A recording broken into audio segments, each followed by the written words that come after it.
మార్నింగే లేసి సుబ్రహ్మణ్యేశ్వర స్వామి పూజ అయితే కంప్లీట్ చేసేసుకొని ఇంకా తిరుత్తనికి అయితే స్టార్ట్ అయిపోయాను. అసలు నేను అనుకోలేదు తిరుత్తనికి ఈరోజు వెళ్ళాలని చెప్పేసి. ఎప్పటి నుంచో అనుకుంటున్నా తిరుత్తనికి వెళ్ళాలని. బట్ ఏదో ఒక రీజన్స్ వల్ల క్యాన్సిల్ అవుతానే ఉంది. ఈరోజు అన్ఎక్స్పెక్టెడ్గా తిరుత్తనికి అయితే వెళ్ళిపోయాను.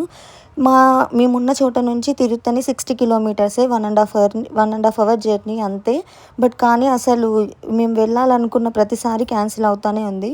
మనం వెళ్ళాలనుకున్నప్పుడు కాదు, దేవుడు మనకి దర్శనం ఇవ్వాలనుకున్నప్పుడే ఇస్తాడని నాకైతే అర్థమైంది. అసలు టెంపుల్ అయితే చాలా ప్లెజెంట్గా ఉంది. చాలా బాగుంది టెంపుల్ మొత్తము. ఇక్కడ ఇంకా కన్స్ట్రక్షన్లో ఉంది టెంపుల్.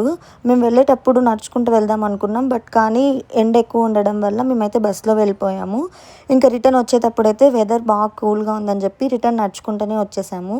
ఇక్కడైతే వ్యూ పాయింట్ చాలా బాగుంది. ఇక్కడ కొన్ని ఫొటోస్ అయితే తీసుకొని ఇంకా అక్కడ పెట్టిన అన్నదానం కూడా చాలా బాగుంది, ప్రసాదము. ఇంకా అక్కడే ప్రసాదం తినేసి రిటర్న్ అయితే స్టార్ట్ అయిపోయాము. ఏ మాటకు ఆ మాట ప్రసాదం అయితే చాలా బాగుంది. టెంపుల్స్కి వెళ్ళినప్పుడు గుళ్ళో పెట్టే ప్రసాదం తినండి, చాలా మంచిది, చాలా టేస్ట్గా కూడా ఉంటుంది.